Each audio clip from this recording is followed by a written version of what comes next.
Ads का definition है acquired immunodeficiency syndrome. यहाँ पे बोला गया है ये अक्वायर्ड है ना कि कंजेनिटल, जो कि लाइफ टाइम में अक्वायर्ड होता है। इसमें हमारा इम्यून सिस्टम पूरा डेफिशिएंट हो जाता है। और ये बोला गया है सिंड्रोम। सिंड्रोम मतलब किसी भी पर्सन को अगर 2 से ज़्यादा कोई डिजीज़ है तो हम बोलते हैं इट इज़ अ सिंड्रोम। एक साथ बहुत सारे डिजीज़ हो जाना उसे हम कहते हैं सिंड्रोम। क्योंकि एड्स में टीबी, निमोनिया, कैंसर सब एक साथ हो जाता है, इसलिए इसको कहा जाता है सिंड्रोम।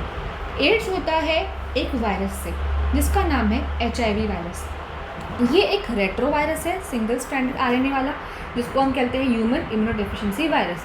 ये हमारी बॉडी के इम्यून सिस्टम को वीक कर देता है। अब इसे रेट्रो वायरस क्यों कहा जाता है? बिकॉज जनरली क्या होता है, DNA से RNA बनाया जाता है। ये DNA से RNA बनाने वाला enzyme is transcriptase enzyme.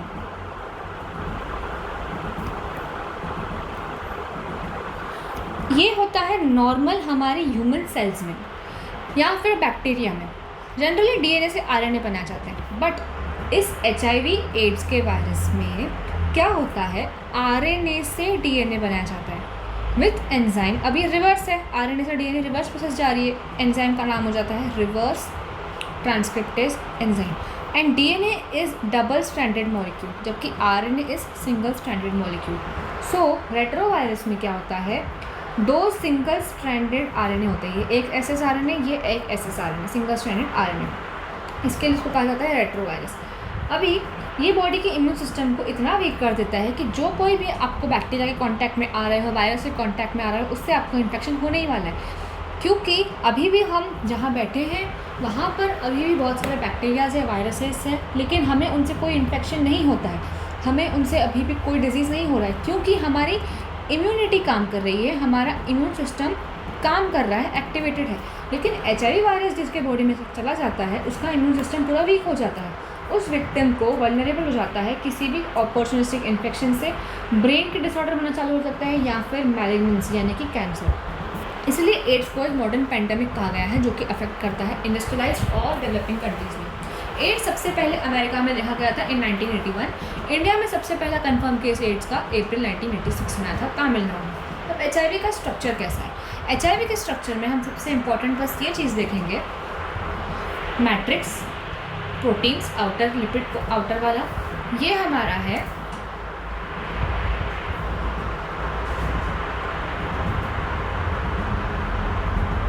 Matrix proteins. उसके बाद उसके बाहर का जो है this is are lipid coat. सबसे पहले आएगा हमारा ये लिपिड कोट, उसके अंदर हम ड्रॉ करेंगे ऐसे मैट्रिक्स प्रोटीन्स आउटर वाले, ये हमने बनाया मैट्रिक्स प्रोटीन्स। उसके बाद अंदर हम ऐसे बनाएंगे capsid proteins, these are inner capsid proteins, ये वाले। उसके अंदर हम बनाएंगे एक सिंगल स्ट्रैंडेड RNA, दूसरा सिंगल स्ट्रैंडेड RNA और reverse transcriptase enzyme, that's it. और अगर आपको बनाना है तो ये लिपिड वाली जो लेयर है इस पर आप ग्लाइकोप्रोटीन बना सकते हैं जब एग्ज़ाम में डायग्राम ऑफ HIV आता है तो। And if you want you can name it. अंदर वाले जो ये स्ट्रक्चर है इसका नाम देंगे हम GP41, ऊपर वाले का नाम देंगे हम कैपिटल G स्मॉल p 120। ये ग्लाइकोप्रोटीन्स होते हैं। इसका नाम देंगे हम RNA, इसको नाम देंगे हम रिवर्स ट्रांसक्रिप्टेज, इसको नाम देंगे हम कैप्सिड प्रोटीन्स, इसको नाम देंगे हम मैट्रिक्स प्रोटीन, इसको नाम देंगे हम lipid coat. That's it, structure of HIV is completed. Now virus can be transmitted through unsafe sexual contact, blood and from mother to child including oral, vaginal and anal sex. Blood से blood transfusion हो रहे हैं, needle sharing हो रही है तो भी HIV transmit हो सकता है। मदर टू चाइल्ड से कैसे होगा? एक तो प्रेग्नेंट मदर और एक nursing mother. Pregnant mother transmit कर सकती है वायरस अपने फीटस को, क्योंकि मदर का ब्लड फीटस के ब्लड से शेयर होता है। और या तो मदर प्रेग्नेंट नहीं है बट नर्सिंग है, यानी कि ब्रेस्ट फीड कर रही है, तो ब्रेस्ट मिल्क से भी वो अपनी बेबी को HIV ट्रांसमिट कर सकती है। दूसरे मेथड्स क्या है, रेयर होते हैं, include accidental injury, needle injury, artificial insemination जिसमें सीमेन आर्टिफिशियली मदर के वूम में यूट्रस में डाला जाता है। अगर वो सीमेन इन्फेक्टेड है या फिर ऑर्गन्स जो है ट्रांसप्लांट कर जाते हैं वो ऑर्गन्स या सीमेन इन्फेक्टेड होंगे HIV से, तो भी HIV ट्रांसमिट हो जाता है ना। एड्स वायरस कहाँ कहाँ मिलता है? यूरिन में, टीयर्स में, सलाइवा में, ब्रेस्ट मिल्क में, वजाइनल सिक्रेशंस में, बट यहाँ से वो ट्रांसमिट नहीं होता है जब तक वो बाहर कॉन्टैक्ट में ना आए। ना क्लिनिकल मैनिफेस्टेशन, बेसिकली अगर HIV होता है तो उसके सिम्टम्स क्या होंगे? क्लिनिकल मैनिफेस्टेशन या symptoms of AIDS have been classified into 4 broad categories. ये सबसे पहले क्या होता है? HIV से इन्फेक्शन होता है, इनिशियल इन्फेक्शन। जैसे ही इनिशियल इन्फेक्शन होता है, अभी HIV वायरस है, एक पैथोजन है, बॉडी में जैसे ही आया बॉडी को दिखता है कि ये फॉरेन है, इसके लिए हमें बनानी है एंटीबॉडीज़। इन एंटीबॉडीज़ को बनने के लिए 2 से 8 हफ्ते लग जाते हैं, यानी कि 2 महीने तो भी लग जाते हैं इनिशियल इन्फेक्शन के बाद सिर्फ एंटीबॉडीज़ बनने में। एंटीबॉडीज़ एक बार बन गई तो एसिम्प्टोमेटिक कैरियर स्टेट बन जाता है। इसमें साइंस कोई भी नहीं दिखते, पता ही नहीं चलता कि एड्स है। इसका बोलते हैं हम इंक्यूबेशन पीरियड, 6 महीने से 10 महीने। इंक्यूबेशन पीरियड मतलब जब तक सिम्टम्स दिखना चालू हो। सो किसी किसी पर्सन में 6 महीने में सिम्टम्स दिखना चालू हो जाते हैं, किसी किसी पर्सन में 10 ईयर्स तक सिम्टम्स दिखते हैं। सो इस स्टेज में पर्सन कैरियर तो होता है, उसके ब्लड में HIV प्रेजेंट है, बट उसमें सिम्टम्स नहीं है। So he is asymptomatic but he is a carrier for HIV। वो दूसरों को HIV ट्रांसमिट स्प्रेड में भी कर सकता है। Now AIDS related complex ARC with 1 और more 4 क्लिनिकल साइंस, जिसमें बार बार बुखार आता है। अभी सिम्टम्स शुरू हो चुके हैं, 10 साल या 6 महीने के बाद में सिम्टम्स जब शुरू होते हैं उसे हम कहते हैं एड्स रिलेटेड कॉम्प्लेक्स या ARC, जिसमें क्लिनिकल साइंस आती है that is recurrent fever for longer than 1 month, 1 महीने से ज़्यादा बुखार आना, recurrent fever for longer than 1 month, fatigue यानी कि थकान होना, अनएक्सप्लेन डायरिया, रात को पसीने छूटना, शॉर्टनेस ऑफ ब्रेथ, सांस ना ले पाना, loss of more than 10% of body weight. ना एंड स्टेज, अभी ये क्या था? HIV वायरस से इन्फेक्शन, ये हम पढ़ रहे थे। HIV वायरस से इन्फेक्शन के बाद अभी तक हमने नहीं कहा था कि उसको एड्स हुआ है। एंड स्टेज में हम कहेंगे कि उसको एड्स हुआ है, क्योंकि अब जाके उसका इम्यून सिस्टम इतना वीक हो चुका है कि अब जाके उसको बहुत सारे डिजीज़ होने वाले हैं। अभी उसको निमोनिया भी होने वाला है, अब उसको ट्यूबरक्लोसिस भी होने वाला है, अब उसको कपिल सार्कोमा यानी कि कैंसर भी होने वाला है। तब हम कहेंगे कि ये सिंड्रोम हो चुका है, यानी कि एड्स हो चुका है। So AIDS is the end stage of HIV infection. It is characterize by life threatening, जीवन लाइफ को थ्रेट करने वाले, यानी कि लाइफ के लिए बहुत खतरनाक होने वाले अपॉर्चुनिस्टिक इन्फेक्शन, जैसे कि निमोनिया, TB और कैंसर। सो ये हुई clinical manifestation. Now preventive measures. AIDS का कोई क्योर नहीं है, इसलिए प्रिवेंशन ही बेस्ट चॉइस है। ये हम स्टेप्स कर सकते हैं ताकि एड्स ना हो। पीपल जो कि हाई रिस्क पॉपुलेशन में होते हैं, यानी कि बिल्कुल पता ही है कि इनको एड्स बहुत जल्दी हो सकता है, उनको हम एडुकेट कर दें। यानी कि कौन से हाई रिस्क? जो कि कंटिन्यू हाइजीन नहीं मेंटेन करते, या फिर डॉक्टर के पास नहीं जाते, या फिर उनमें सेक्सुअल कांटेक्ट बहुत ही मल्टीपल सेक्सुअल पार्टनर्स होते हैं, वो हाई रिस्क ग्रुप में हम एजुकेट कर दें तो HIV हम होने से रोक सकते हैं। ना second is disposable needles and syringes, उनको यूज़ करने के बाद डिस्पोज कर दिया जाए प्रॉपरली और इमीडिएटली। फिर sexual habit should be change immediately.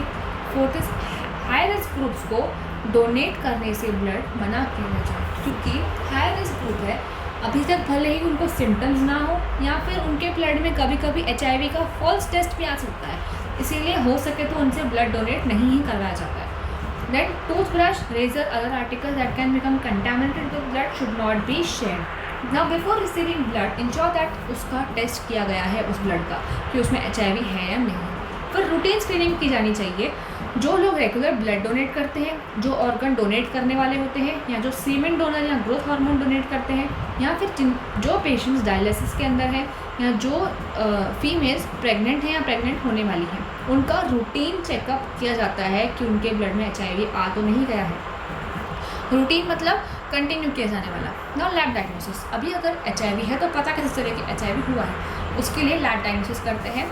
सबसे पहला test At first, a test is used to detect HIV antibodies, while a second confirmatory test is used to read out any false positive results. सबसे पहले ELISA किया जाता है, enzyme linked immunosorbent ऐसे। इसमें देखते हैं कि पर्सन के बॉडी के ब्लड के अंदर एंटीबॉडीज़ बनी है या नहीं। क्योंकि अगर वायरस आया होगा तो बॉडी ने एंटीबॉडीज़ इस फर्स्ट इनिशियल इन्फेक्शन जो फेज़ था उसमें एंटीबॉडीज़ बना दी होंगी। सो अगर एंटीबॉडीज़ है तो मतलब HIV पॉजिटिव। बट कभी कभी ये फॉल्स पॉजिटिव अगर आ सकता है टेस्ट, इसको कंफर्म करने के लिए हम एक कंफर्मेटरी टेस्ट यूज़ करते हैं जिसका नाम है वेस्टर्न ब्लॉट टेस्ट। ये टेस्ट बहुत ही स्पेसिफिक होता है, इसका रिजल्ट पॉजिटिव मतलब पॉजिटिव। ये हाईली स्पेसिफिक टेस्ट है।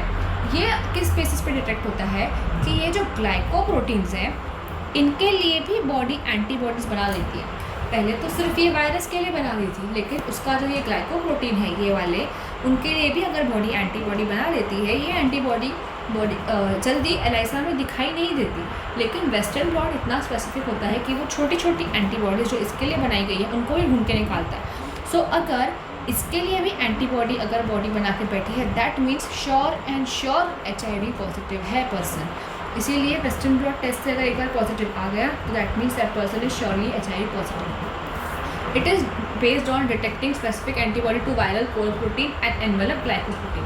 अभी ट्रीटमेंट ऑफ एड्स क्या है? Though AIDS has no cure. कुछ मेडिसिन जैसे कि एंटी रेट्रोवायरल ड्रग्स, अभी रेट्रोवायरस है इसलिए एंटी रेट्रोवायरस ड्रग्स देते हैं, वो क्या करते हैं सिर्फ वायरल लोड को रिड्यूस कर देते हैं। जितने नए वायरसेस बन रहे हैं उसको तो रोक नहीं सकते, लेकिन जितने वायरस अभी प्रेजेंट है उनका थोड़ा सा कम कर देते हैं ताकि HIV पेशेंट जितना रहने वाला था जिंदा उससे थोड़ा ज़्यादा जिंदा रहता है। Now the advancement made in biological sciences की वजह से यहाँ पे बहुत सारे इन्फेक्शन डिजीज़ कंट्रोल में आ चुके हैं। वैक्सीन और इम्यूनाइजेशन प्रोग्राम की वजह से हम बहुत सारे डिजीज़ जैसे कि स्मॉल पॉक्स उनसे छुटकारा पा सकें। पोलियो, डिप्थीरिया, निमोनिया ये भी वैक्सीन की मदद से क्योर बहुत हद तक कम हो चुके हैं। बायोटेक्नोलॉजी अभी भी कोशिश कर रहा है कि नई और सेफ वैक्सीन्स मार्केट में लाई जा सके। अभी एंटीबायोटिक्स और अदर ड्रग्स की डिस्कवरी के मदद से हम TB जैसा डिजीज़ भी इफ़ेक्टिवली हम उसे ट्रीट कर पाते हैं। नाउ एडिक्शन, एडोलेसेंस, ये सब एकदम थ्योरी रीडिंग पार्ट है। So we will just move on to the important boards point of view part, that is drugs abuse. Drugs abuse में हम क्या देखते हैं?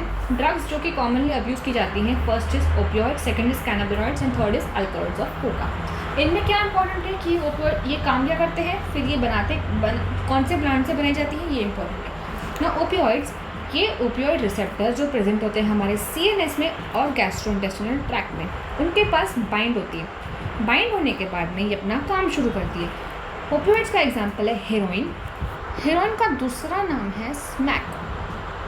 ये इसका दूसरा नाम, केमिकल नाम है डाईएसिटिल morphine.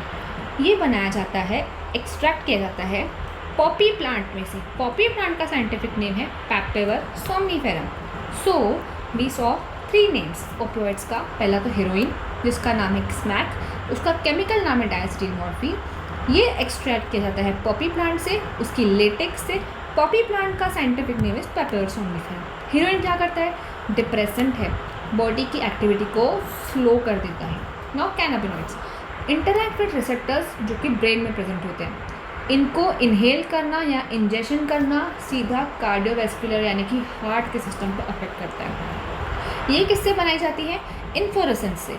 Inflorescence you all know कि ऐसे जो प्लांट के अंदर जो ऐसे लीव्स फिर फ्लावर्स, ये पूरा प्लांट का इन्फ्लोरेसेंस होता है। कैनाबिस सटाइवा नाम के प्लांट का इन्फ्लोरेसेंस से ऑब्टेन किया जाता है। मैरिजुआना, हशीश, चरस एंड गांजा ये सब इसी प्लांट से बनाए निकाले जाते हैं। Now cocaine, this is an alkaloid obtain from Coca plant जिसका नाम है इरिथ्रोजाइलम कोका। ये क्या करता है? डोपामीन का लेवल हमारे बॉडी में बढ़ा देता है, neurotransmitter. Its excessive dosage can cause extreme happiness, irritability and paranoia. Dopamine का ही सब हमारे बॉडी में खेल होता है। If dopamine is increased we feel happy, motivated और good. If dopamine is less, we feel sad, demotivated और we do not like anything. So cocaine does this, हमारे बॉडी में न्यूरोट्रांसमीटर डोपामिन का लेवल बढ़ा देता है. सो वो पर्सन एक्सट्रीम हैप्पी हो जाता है और इतना उसको स्टिमुलेट हो जाता है कि वो कभी कभी इरिटेट होने लगता है बाद में. Then he has paranoia. अभी hallucinogens, mind expanding drugs. These are alkaloids causing daydreaming. Hallucinogens भ्रम होते हैं, डे ड्रीमिंग, दिन में सपने देखने लगता है. Lysergic acid and cannabis are hallucinogenic substances. Atropa belladonna and धतूरा, यू ऑल मस्ट नो धतूरा प्लांट के स्पीशीज़, उनमें भी हेलुसिनोजेनिक यानी कि भ्रम वाले प्रॉपर्टीज़ होते हैं। हेलुसिनेशन क्या होता है? Unreal perceptions of unreal object with disorders of nervous system, जो चीज़ होती भी नहीं है पर उनका होना महसूस होता है। Now this is the reading part. The important part was this only, which is poor.